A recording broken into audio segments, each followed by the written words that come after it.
Hello and welcome to this very special show, Budget and You. We've been over the past 1 month been highlighting how this budget would really change your wallet. How does it really impact you and your personal finances?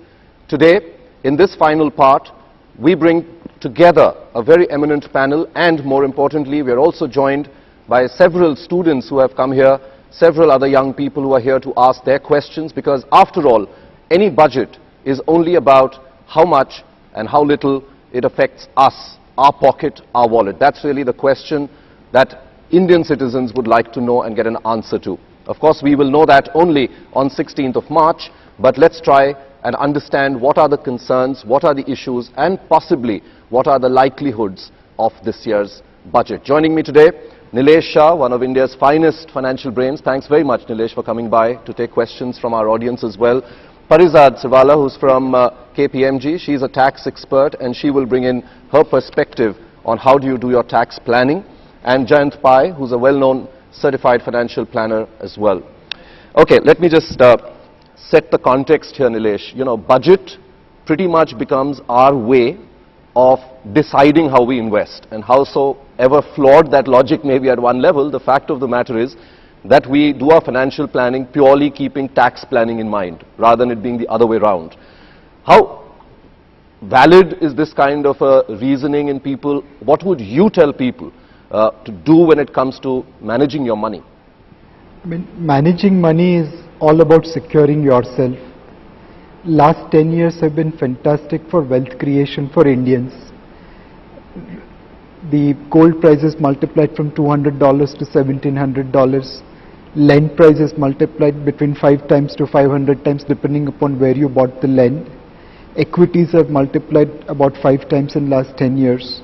And more importantly, money supply as a percentage of GDP also went up. So effectively, rising tide lifted everyone's wealth, and no one had to do really any work. Even if you were sitting lazy investor, you made money. But making money is not going to be that easy going forward. This generation is probably not as lucky as we were. So they'll have to work hard. And you can't be investing based on what happens in the budget. Your investment is strategic goal, and budget can only make tactical differences. Tax planning is like a tail, and investment is like the dog. I mean, tail can't be wagging the dog. It's the dog who should wag the tail. So when you are investing, don't look at the budget. Look at what your goals are, where you want to invest, how much return you have to generate. And surely make some tactical changes because budget has introduced something here or there.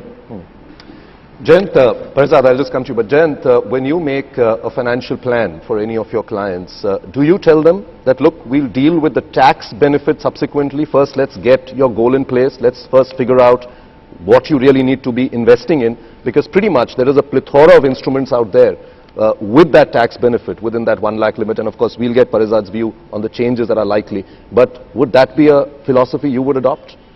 Yeah, sure, that's what we all do, but this tax thing helps us in a perverse way, because most of the time people approach us with the aim of saving tax, otherwise they would never have come to us. So that is the first thing, so that way it's okay. But moment they lay too much emphasis on the tax saving part, immediately we have to bring them back, I mean give them a reality check as to how tax is only incidental to their, and first of all, financial planning is not only about investing, there are various other aspects. So first, when you look at it holistically, you can use this tax planning in various aspects, of which investing is only one of them. So that's the first thing which we educate them about. And second is like what Nilesh and Vivek said, that tax planning should only be incidental to, it's not really peripheral, but it can't be the main thing also. So it's a process, so we have to slowly educate them. But see, today luckily personal finance media is very active. So you know, even a person who does a cursory reading is aware about some basic concepts like insurance should be used mainly for protection. You know, don't make tax planning the center of your, it should not be central, but it should be one of the appendages to your plan. So these things are, especially amongst the younger generation, people are more aware. So I think already a bit of the work is done by the media, but So certain refinements are required on our part when we talk with clients one-on-one. The big thing, Parizad, that everybody was expecting was the whole DTC or the direct tax code coming in. While there is still some hope that it will come, chances are it won't, and he would probably try and go, the finance minister would probably try and go in that direction. Could you articulate for our viewers the 2 or 3 big things from an individual's point of view, which one should keep a lookout on if that DTC comes? Sure. So the current state is that the parliamentary committee, the direct tax code bill is before the parliamentary committee. And I want to start with saying that tax is taxing, and unfortunately there is no magical wand by which you wish away the taxes. Having said that, one of the good things about the proposed direct tax code is a little bit of translation of savings for us as individual taxpayers, because if the proposed code goes live in its current shape and form, then there are definitely certain advantageous income tax slabs based on which the tax rate would be attracted. So for instance, the direct tax code starts with a minimum threshold of 2 lakhs per annum for taxable income vis-a-vis the current law, which is around 1.8, and the top rate of 30% peaks at a level of 10 lakhs instead of the 8 lakhs which is currently in our regime. So that should translate into some tax savings and net increase in the net disposable income for individual taxpayers. Of course, one has to wait and watch the fine print as and when the code is passed, but there would be certain significant changes, if you may, on the investment pattern as far as the tax implications go as contrast to the current law. Some of the items of investments which we as individuals are used to and where we get a current tax deduction could no longer find feature in the direct tax code. For example, if you are a prudent investor and believe in parking your money only in bank fixed deposits or NSCs of the government, items like this don't favor for or don't qualify for any tax beneficial treatment in the direct tax code. There's also a lot of tweaking on your life insurance policies depending on your premium to capital sum ratio, and the existing policies are not really grandfathered for the purpose of the direct tax code. So one has to wait and really see the final code, but there have been certain changes as far as the investment pattern goes. Of course, for salaried taxpayers, one will wait for the valuation rules on how the benefits are going to be taxed, but there are some minor items of changes, some positive, some negative. For instances, medical expenses reimbursed by the employers to the employee, something which you find almost every individual claiming from the employer. There is a beneficial raise in the exemption limit of 50,000 vis-a-vis the current 15,000, which is tax-free. Nilesh, would you worry about any move which actually discourages people to come to the market? I mean, we've seen, for example, it's a very recent phenomena that you've even started seeing SIPs being made by people. We are a heavily under-invested country. I mean, Parizad made the point that, you know, we love the bank deposits, we love the saving, bank deposits, but as a society, we are heavily under-penetrated into equities. ELSS is one such product, where there is perhaps in the new DTC, it would not exist anymore, the tax benefit, or it would have a far longer period. The capital gains bit getting added to your income. In a country where we're just beginning to see people getting into equities, would that worry you? See, if we see the budget and investor behavior, budget has not been able to induce investors to come into the market on a positive note. So only farmers and stock market investors are exempted from paying tax in this whole country. And farmers have not stopped agriculture, but investors are not existence in our country. So if budget can't induce positivity from investors, I don't think so it will be able to induce negativity by doing something. On a serious note, I don't think so budget will be able to make a material difference to investors' behavior. Increase or decrease in STT can impact a trader, but it's not going to impact investor. Investors will be probably indirectly impacted by the budget. Suppose if budget cuts down on fiscal deficit through some process, and that enthuses foreign investors and local institutional investors to be bullish on equity market, then certainly positivity in equity market will induce some people to become from trader to investor. But over a period of time, if budget introduces a provision which allows long-term money, say pension funds, provident funds, to invest into stock market on a compulsory basis, not on a voluntary basis, then by definition all the provident fund trust will become a SIP investor in stock market, because they receive monthly contribution and invest on a monthly basis. They probably will follow asset allocation principle a bit more rigidly than a normal investor, and by definition they will be long-term investor. So all the three ingredients which are necessary to build return in stock market, long-term investment, regular investment and discipline, will be enforced by provident fund. And then over 5, 10, 15 years, when the PF recipient receives the return, he will see that my investment in government deposits or bank deposits or PSU bond is yielding X, but if I do SIP long-term discipline in equity, it has delivered, X plus something. I think I should follow the same strategy in my individual thing. So budget probably can influence investment behavior in an indirect way rather than direct way.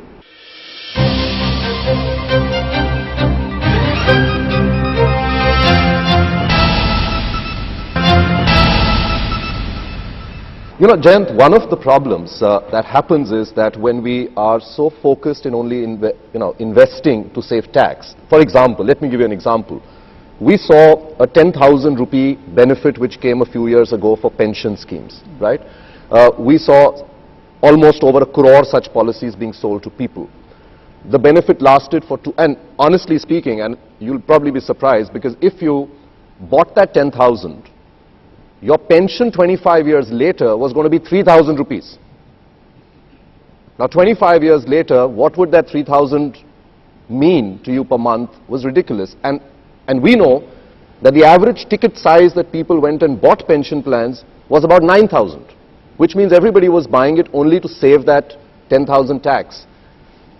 Isn't that a very flawed way of going out there? Because that's sunken money, as good as sunk. Yeah. And the benefit went away and insurance companies stopped pushing it after that. Yeah, but the benefit is very much there even today. In fact, it's up to 1 lakh, but no insurance company pushes it. When it was only 10,000, they were aggressive in pushing it. Now today you are not prohibited from doing that. Sure. Okay. Of course, post September 1st, 2010, there have been certain adverse changes in the pension plans. That's immaterial. But from a taxation point of view, nobody is preventing it. See, it's all a question of, one, incentives on the part of the seller, as well as recency bias on part of the buyer. People are only aware of recent things. The memories are very short. So the entire financial sector or industry, they only exploit this. So educated people should, not fall for it. That's very easy to say. But basically we are dealing with humans. Let's take a few questions from the audience. Anyone has a question? With the new tax code coming in, do you think new financial products coming in the market as well, which will maybe lure the investors? Okay. Does it lend itself to that, a new direct tax code, to have more? I think we've got more than enough financial products in this country. I think quantity is not the problem. It's not really, I really don't think that there is any added avenues for introducing any kind of innovative financial plans or products into the code, because by and large the essence of encouraging retirement savings, long-term investment avenues remains the same. So per se, I don't see any significant change or a need for any further innovative financial products. How many out here invest in equities?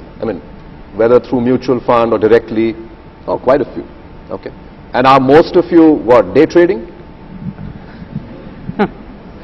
Is your cafeteria, talk more about stocks? Because I found that in a few colleges and I was quite dismayed, because when we were in college, we didn't discuss where's the market going. Okay, so any other question? Any one of you? Yeah, please. My question is, in this year's budget, what exactly is the government, which sector is the government basically trying to boost, or which sector is it being partial to, basically with regards to tax? I wish we knew what was going on in Pranab Mukherjee's mind right now, but I think more broader, perhaps, Nilesh, from what we've heard so far. See, essentially, where are we lacking right now? Is consumption something lacking? The answer is no. Consumption is growing at a reasonable pace. Where we are lacking is capex. there are not enough steel plants coming up, there are not enough ports coming up, there are not enough roads being built, there are probably not enough telecom towers being built, because we are seeing telephone, dropouts increasing. So somewhere as a whole, India is not investing enough on the capex side, on the infrastructure side. Now a lot of this is happening because of problems on the execution side. There are problems of approvals, there are probably problems of transportation, there are probably problems of getting approvals and stuff like that. But probably there is also problem related to availability of money, or availability of money at a higher cost. So all these things put together along with global environment is making Indian entrepreneur slightly hesitant in investing into its capex. Our capex is higher than what was 10 years or 20 years back, but it's not sufficient enough for us to sustain 8-9% growth. So the budget's focus will be to allow money flow into capex side so that the future growth could be assured. I mean, we are running Mumbai local at probably 150% capacity. Now we can't make it 200% capacity, that will be scientifically impossible. So you have to build new tracks, you have to run new racks. That's the investment, that's what we have to do. My question is to Nilesh. Considering the Iranian oil issue is getting more significant, and recently we have seen that the Indian government has also sanctioned on the Iran as far as public sector oil companies are concerned, they are start cutting their importing the oil. So how do you see that? On the other hand side, we also see that FDI inflow is one of the highest in the last decade as far as 2 months in 2012 is concerned. So how do you see these issues as a potential threat to the market? I think his larger question is on the state of the markets and these kind of issues. So see, Iran oil, we don't know what will happen. Your opinion could be completely different from mine, and the result could be completely different from our opinion. So we'll have to take it as and when it comes. If oil prices go to $150 or $200 because of certain disturbances, so be it, we'll have to live with it. But we all know that oil prices will not be able to sustain at unreasonable level, which can't be justified by economic activity. At $200 of oil, demand will come down because people will start walking to the office rather than using car. And that's how the prices will come down. That's how the commodity prices goes up and down. So while oil prices shooting up will create negativity in the stock market for a while, but we can't be assuming that oil prices will remain $200 forever. At some point of time it will start coming down. It's bad for the short term for the market, but eventually market will get adjusted to that. The second thing is about the state of the market. I mean, frankly speaking, if we see in today's environment, all we have to worry about is that while foreigners are willing to invest in our companies, our country, why are we so reluctant to invest into our country or our company?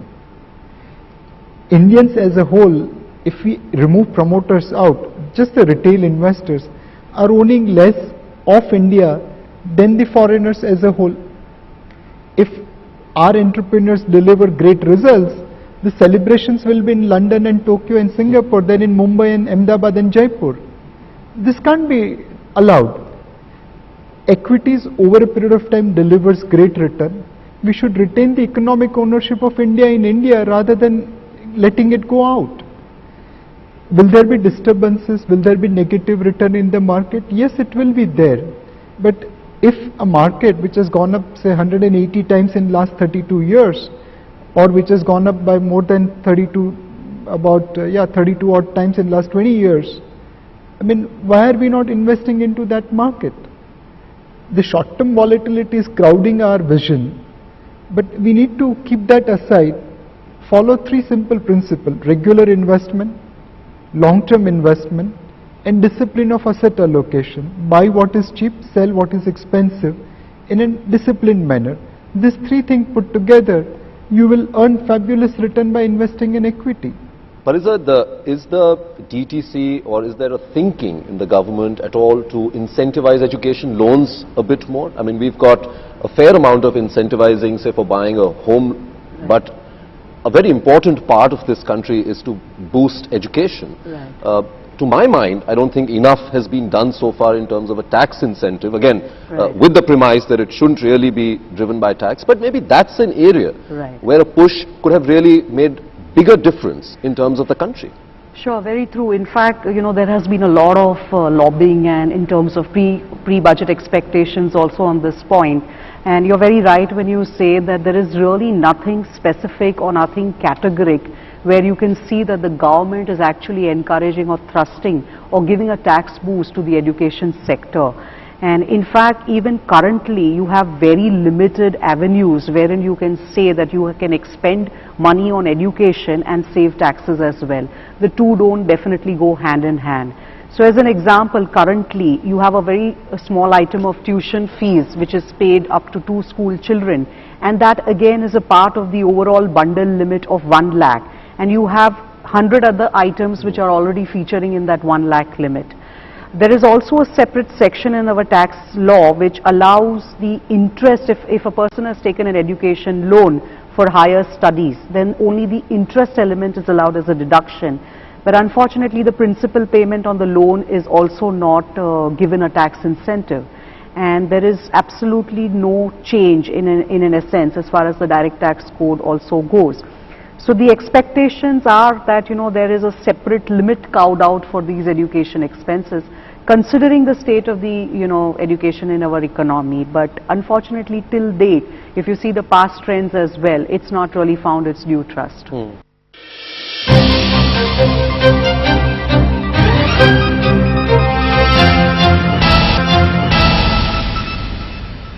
Jayant, one of the things the government did right was to enhance the tax benefit if you bought a health insurance product. But have you seen people coming out there and even exhausting that limit of 15,000? Because I know that's also sought to be increased, and which is a good thing. Right. But first, I know that for several months, companies didn't even have products that they could sell which could give you a, you could absorb a 15,000 premium. But has that changed on the ground when you talk to people? Yeah, it has changed, but it has changed in a very perverse way, because some of the companies have raised the premium to such an extent in recent times due to adverse experience that people are finding it unaffordable. Okay. So it's not that you are raising your cover, but for the same cover you are paying a far higher premium. It's because of companies' internal policies. So that's something. It's not the best way to meet the limit, but that's what's happening now. So, but also there is increasing awareness about health, the need for health insurance, no doubt. And also lately we have had these specialist insurance companies, health insurance companies. 3 of them I can name right now: Apollo, Max, and Star. These are offering pretty innovative products, and they're also doing some very decent marketing. So people are more aware now, and also this addition of in addition to 15,000 you could get another 20,000 for parents. So yeah, that's also helpful. So overall it's a good move. Any other questions? Yes, please go ahead. I wanted to ask you that tax exemption has been removed from FDs and NSCs, if I didn't hear you wrong. That is proposed in the DTC. Yeah. It hasn't happened yet. Yeah. I mean, if that comes into effect, a lot of people who are very conservative about where their money should go, this is used as a parking space. So once that exemption is removed, where do you see that money actually going? Would they be bold enough to enter the equity market? Also, in terms of, if we see gold, in the last 4 years, the prices have accelerated so quickly. So, I mean, is there a bubble that we have in sight? Okay, the first part of your question is extremely interesting. That's a very valid question that she's asked. Why don't both of you take it? Nilesh, you go first. How do you define a conservative person? Conservative person is like my father, who would be really shaky if he has to put the money in the markets in an infrastructure company. He'll be like, no, but that still doesn't define. When you mean conservative, it effectively means a risk-averse person. Is low. Right. He wants a steady, predictable return. Now, that's like my mother. In my sense, in true fund manager or economics or advisor sense, a risk-averse person is one who is unhappy if his return is below inflation. Now, suppose if your father retired in 1997 and he put all the money in bank fixed deposit or PSU bonds, it would have given him 16-17% return, life would have been comfortable. After 7 years it will come for rollover. In 2003 he would have put all the money at 7%. Inflation would have multiplied between 97 to 2003 and return would have been halved. Now does that entail risk averseness or conservatism? I think it calls stupidity. You have to cut down on your lifestyle by 75% if you followed that approach. For my mother, her retirement solution is me. But for myself, do I want my daughter to be retirement solution? The answer is no. Now obviously it's very easy to say all these things from an advisor point of view. But when the person sees that his portfolio drops by 30-40%, his hard-earned money melts like ice, this things doesn't appeal to him. And which is why we have to educate people.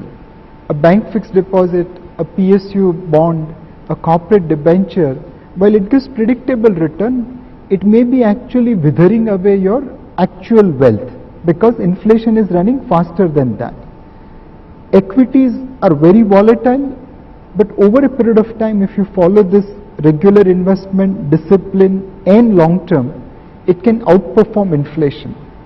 It has been proven over many years across many markets, and hence try to create a combination where one part of your portfolio is like Ferrari, which gives the speed, and other part is like Ambassador, which gives the stability. Combine those things, you have stability with return. So for a conservative investor, that approach is far more suitable than just turning the blinker off and saying that I don't care for inflation, I only care for predictability of return. That is not conservatism. Parizad, do you want to take it more from a tax point, that if these incentives go away, what would you do? Would there be other avenues which would keep giving it to me and therefore pull it? I would say at the outset, adopt a wait and watch policy. Don't have any knee-jerk reactions. If the banks are strong enough and they've lobbied hard, you may just find that place again. So one always has to be optimistic. Of course, there are, limited avenues in a sense available, but you still have, your PPFs of the world, where the limits have increased. People do flock to invest in, the monthly income plans, the equity-oriented funds, debt-oriented funds. As Nilesh said, it depends on your investment appetite as well. The government is also trying a lot and very hard to popularize certain pension schemes, especially the new pension scheme. And while the rate of return, people do have doubts in terms of how it's being managed. But as far as the tax concessions go, that is one scheme currently which is, the intention of the government is to really popularize it as far as tax incentives go. And in terms of retirals, that could be a good option as well. Just to take her question on gold, I know that in this recent spurt, suddenly people were asking questions like gold was like a stock. It's gone up today, it's gone down today, 60% of my portfolio should be moving to gold. What is the broad range that you recommend to people of gold in your portfolio? The thumb rule is 10%. I mean 5 to 10% is what people say. But I don't adhere to such thumb rules because you're dealing with a lot of emotions when it comes to gold. So many a time people see, again, let's see why gold has been popular, not just now but over the years. It's more, I mean, at least the books say it's a good hedge against inflation. So at least your purchasing power is maintained, if you are having gold.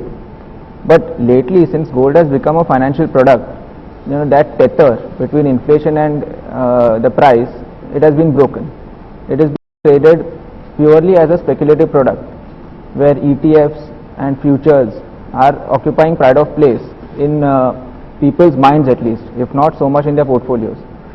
And also people in India have this mistaken feeling that if they buy gold jewelry, they are investing in gold, which is fallacious to a large extent because of the huge discount that they get if they actually go to sell it, because of making charges and all that.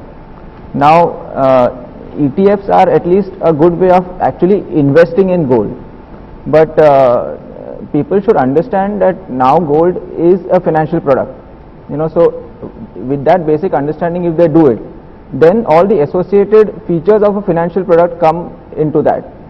volatility is certainly one of those features.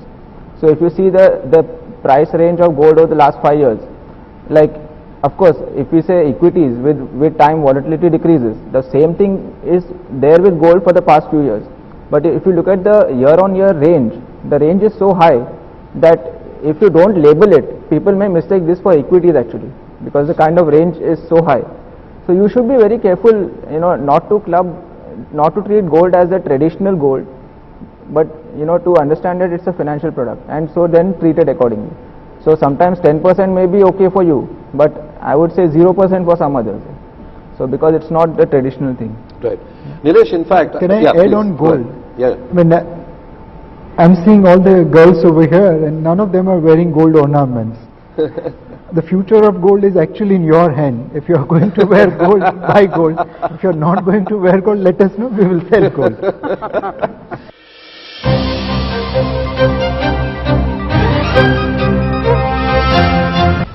I want to go a little on that conservative bit, the question that she raised. And I know a large part of our discourse always ends up being on equity. But what we forget is that there are also good debt products out there within mutual funds. And you've tracked that market for a long time, where your risk does severely come down because they are also at the end of the day largely investing in government paper.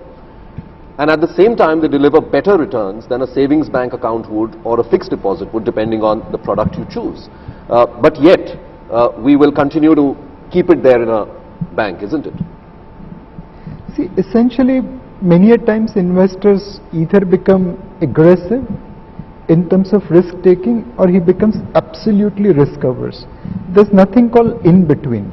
So either the car runs in fifth gear or reverse gear. The first, second, third, fourth doesn't exist for most investors. Now, someone mentioned about new products. Why do you need new products? First, use the existing one. Everyone wants Paneka. If you go to a doctor, you dare not ask him a question saying that you guarantee me that I will be cured and then I will start your treatment. If he gives medicine for 3 days, which you are supposed to take, thrice a day, and you miss one of the portion, you don't blame the doctor for not curing. You blame yourself saying that, oh, I missed this medicine and hence I made this mistake. Even if after third day you are not right, you will still go to the doctor saying that, sir, and he'll change the medicine and you will still trust him. But when it comes to financial advisor, you want him to produce return next day onwards. And he should be always bullseye.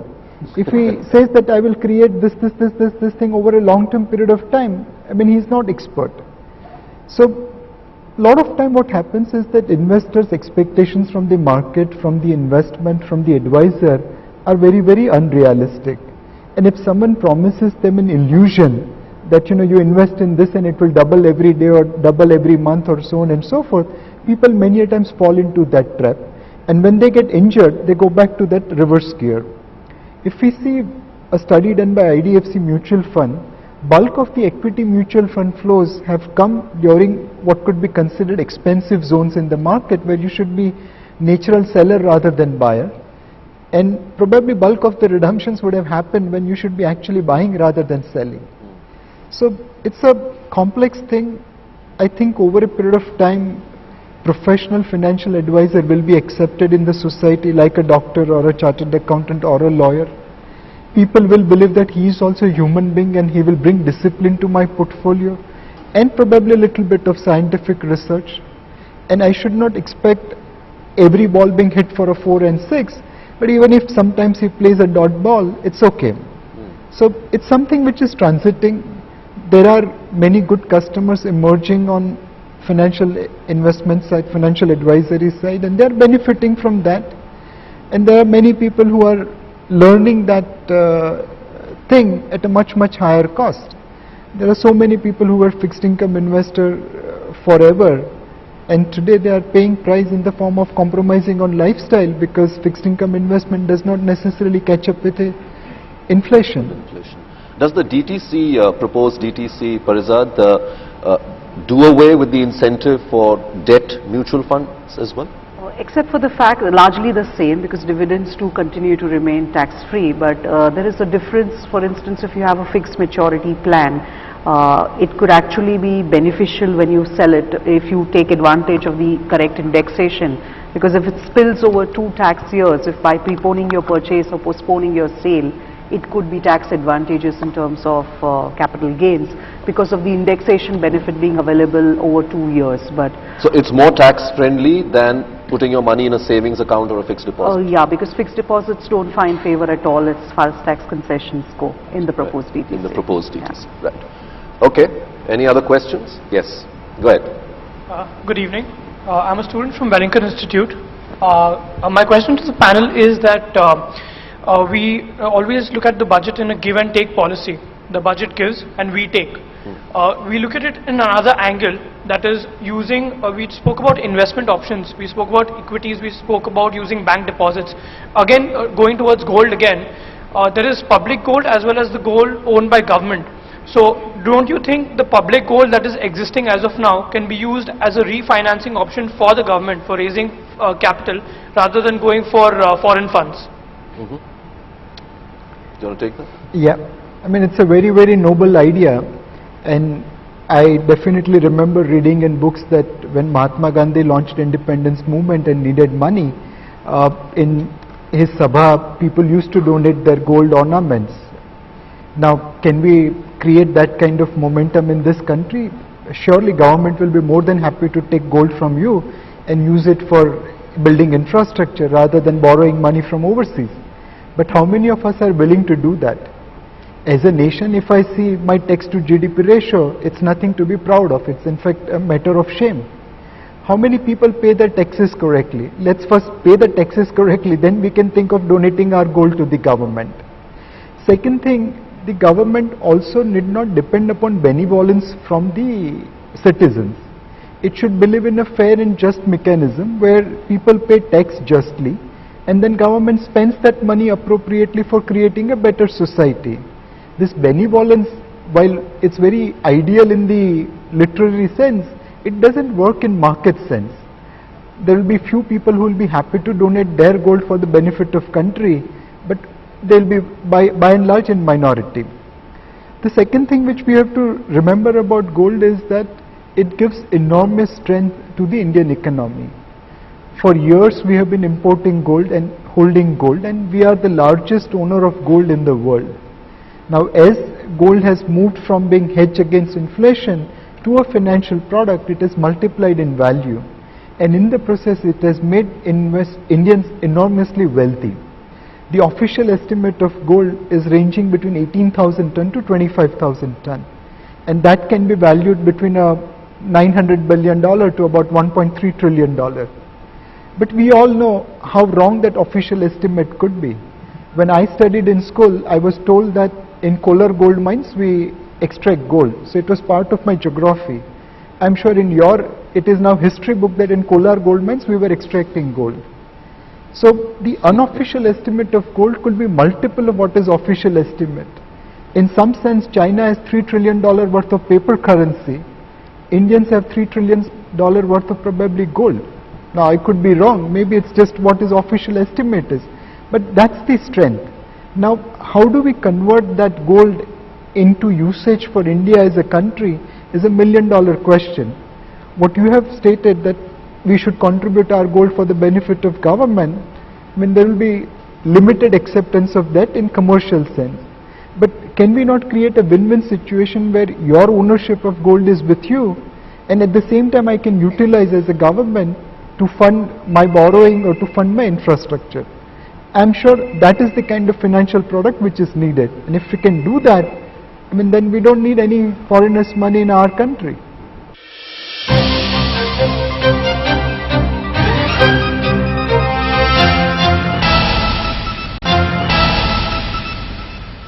Okay, I'm going to take one last question. Yes, go ahead. Yeah, if you could just stand, they'll find you.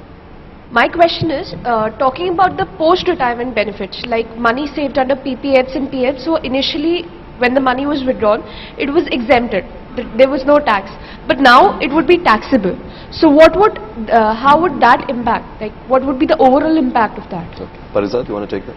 No, so it will hopefully continue to be exempt on maturity even under the proposed DTC. They tried to bring about an exempt tax mechanism for retiral savings like Provident Fund and Public Provident Fund. But in the revised discussion paper of the proposed code that came out sometime in 2011, they've retained the current benefits, which means that when you withdraw and get these sums, they continue to be tax exempt. Okay, I mean, as I mentioned, in life, death and tax are certain. So don't bother about tax, it's certainty. Bother about compounding your wealth in such a manner that even if 30% is taken away by way of taxes, it is far more than what you will make by investing in PPF or PF. Sir, I am Rachna Nag from St. Francis Institute of Management and Research. So I have two questions in my mind. First, that if there is any investor in equity markets and they are investing, they are getting sometimes profits and sometimes losses. If they are getting losses and the government should tax that part also, should take into the consideration the losses and reduce the taxation part on the individual. If you gain, then the money is yours. If you lose, government should give you money. No sir, that's not about that. No, or are you saying that the communication is not good enough? That there are a lot of benefits but people don't know it? People don't know, and what are that, it should increase that benefit, what are the percentage criteria for that losses? Okay. Do you want to delve into that? So I mean, there are, as he said, tax shelters. So if you have a capital loss, it can be offset against your taxable capital gains. And it's very coded in our income tax section. So I'm not too sure on what exactly the question was, because the way you make gains, you pay income on it. If you do incur taxable losses as per the provisions of the Tax Act, then it is offsettable against the positive income. And of course there are rules on what is the nature of the loss. So per se capital losses can be set off against capital gains. Pretty much run out of time. We'll get your question answered subsequently. Thank you very much, all of you, for coming by, and thank you very much, Nilesh, Parizad and Jayant, for coming by. Well, with that, we wrap up this final edition in the run-up to the budget, but of course, we'll be right there on Budget Day to decode the budget for you in the series Budget and You. Thank you very much for watching this special here on Bloomberg UTV.